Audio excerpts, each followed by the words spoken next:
விசிகாவின் துணை பொதுச் செயலாளர் ஆதவ் அர்ஜுனா வீடு மற்றும் அலுவலகங்களில் அமலாக்கத்துறையினுடைய சோதனை நடைபெற்று வருவதாக தகவல் வந்திருக்கு. விடுதலை சிறுத்தைகள் கட்சியில் அண்மையில் உறுப்பினராக இணைந்து அதன் பிறகு அந்த கட்சியினுடைய துணை பொதுச் செயலாளராக தேர்ந்தெடுக்கப்பட்டவர் ஆதவ் அர்ஜுனா.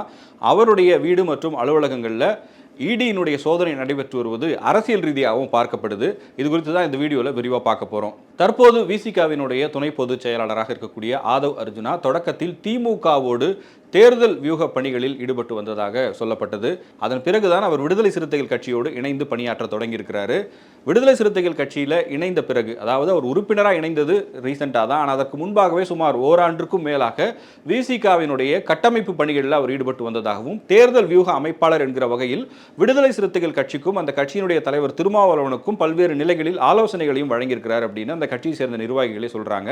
அந்த வகையில் திமுகவோடு தேர்தல் வியூக அமைப்பு பணிகளில் ஈடுபட்டு வந்தவர் ஒரு கட்டத்தில் விசிகாவோடு பயணிக்க தொடங்குறாரு. விசிகாவுக்கு வந்து வேலை செய்ய ஆரம்பித்த பிறகு முதல் முறையாக விசிகாவினுடைய மண்டல அளவிலான பூத் கமிட்டி பொறுப்பாளர்கள் ஆலோசனை கூட்டத்தை ஏற்பாடு செய்யக்கூடிய பொறுப்பை திருமாவளவன் ஆதவ் அர்ஜுனாவிடம் வழங்குகிறார்.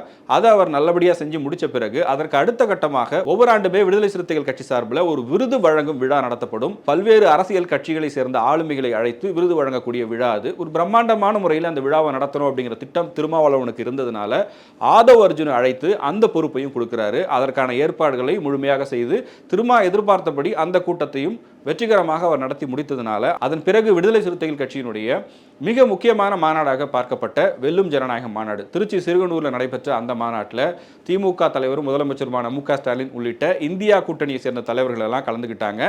அந்த மாநாட்டை முழுமையாக ஏற்பாடு செய்யக்கூடிய பொறுப்பும் ஆதவ் அர்ஜுனாவுக்கு வழங்கப்பட்டது. இப்படி அவர் ஓராண்டு காலமாக விசிகாவுக்காக பணியாற்றி வந்த நிலையில் திருச்சி சிறுகனூரில் நடைபெற்ற வெல்லும் ஜனநாயகம் மாநாட்டில் திருமாவளவன் முன்னிலையிலேயே விசிகா தொண்டர்கள் முன்பாக அந்த கட்சியினுடைய உறுப்பினராக இணைகிறாரு. அதன் பிறகு நடைபெற்ற விடுதலை சிறுத்தைகள் கட்சியின் உயர்நிலைக்குழு கூட்டத்தில் ஆதவ் அர்ஜுனா கட்சியினுடைய துணை பொதுச் செயலாளராக நியமனம் செய்யப்படுவதாக அந்த கட்சியினுடைய தலைவர் திருமாவளவன் அறிவிக்கிறார். இப்படியாக தேர்தல் வியூக அமைப்பாளராக விசிகாவோடு பயணிக்க தொடங்கி அதன் பிறகு அந்த கட்சியினுடைய உறுப்பினராக துணை பொதுச் செயலாளராக ஆதவ் அர்ஜுனா நியமிக்கப்படுறாரு.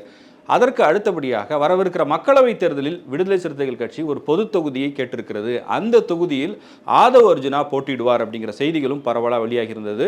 திருமாவளவன் தரப்புல இருந்து அதை அவங்க உறுதிப்படுத்தலை. அவங்கள பொறுத்த வரைக்கும் நாங்கள் தொகுதிகள் கேட்டிருக்கோம், வேட்பாளர்கள் யார் யார் என்பதை எங்களுடைய உயர்நிலை குழு கூட்டம் தான் முடிவு பண்ணோம் அப்படின்னு சொல்லியிருந்தாங்க. ஆனால் நேற்று திமுக கூட்டணியில் விடுதலை சிறுத்தைகள் கட்சிகளுக்கான தொகுதிகள் இறுதி செய்யப்பட்டு அதிகாரப்பூர்வமான அறிவிப்பு வெளியாகி இருந்தது. அதில் விசிகாவுக்கு 2 தொகுதிகள் தான் ஒதுக்கியிருந்தாங்க. 2மே தனி தொகுதி என்பதும் குறிப்பிடத்தக்கது.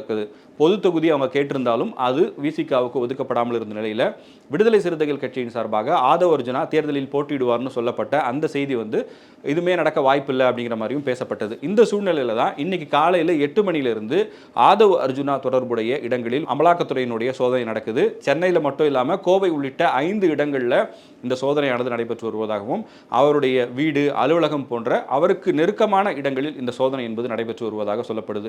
ஆதவ் அர்ஜுனாவை பொறுத்த வரைக்கும் லாட்ரி அதிபர் மார்ட்டினுடைய மருமகன் என்பதும் குறிப்பிடத்தக்கது. தொடக்கத்தில் திமுகவோடு பணியாற்றியவர், இப்போ விசிகாவோட பணியாற்றியவர். அதற்கு முன்பாக பொலிட்டிக்கல் சயின்ஸ் பேக்ரவுண்ட்ல இருந்து தான் அவர் அரசியலுக்குள்ள வராரு அப்படிங்கிறதையும் சொல்றாங்க. ஆதவ் அர்ஜுனா மீது நடக்கக்கூடிய இந்த அமலாக்கத்துறை சோதனை என்பது அரசியல் ரீதியான பழிவாங்கும் நடவடிக்கைன்னு இந்தியா கூட்டணியை சேர்ந்த தலைவர்கள் எல்லாம் பேசுறாங்க. காரணம் என்ன அப்படின்னா, இதற்கு முன்பாகவே தேசிய அளவில் பல இடங்களில் அமலாக்கத்துறையினுடைய சோதனை என்பது எதிர்க்கட்சிகளை குறிவைத்து நடத்தப்பட்டிருக்கிறது. டெல்லின்னு எடுத்துக்கிட்டோம்னா அது ஆம் ஆத்மி கட்சி, மேற்கு வங்கமாக இருந்தால் அது திரிணாமுல் காங்கிரஸ், தமிழ்நாட்டில் திமுகவினுடைய முன்னாள் அமைச்சர்கள் இல்லை இன்னாள் அமைச்சர்கள், இப்படி எங்கெங்கெல்லாம் எதிர்க்கட்சிகள் வலுவாக இருக்கிறதோ, யாரெல்லாம் பாஜகவுக்கு எதிரான நிலைப்பாட்டில் இருக்கிறார்களோ அவர்களை குறிவைத்து இந்த சோதனை என்பது நடைபெற்று வருவதாக இந்தியா கூட்டணியை சேர்ந்த தலைவர்கள் கடுமையாக விமர்சித்து வந்த சூழலில் நாடாளுமன்ற தேர்தல் நெருங்கக்கூடிய நேரத்தில் தமிழ்நாட்டில் விடுதலை சிறுத்தைகள் கட்சியினுடைய முக்கிய பொறுப்பாளர் ஒருவருடைய வீட்டில் அமலாக்கத்துறையினுடைய சோதனை நடைபெற்று வருவதும் கடுமையான விமர்சனத்துக்குள்ளாகி இருக்கிறது. அதே சமயத்தில் பாஜக தரப்பில் என்ன சொல்றாங்க அப்படின்னா,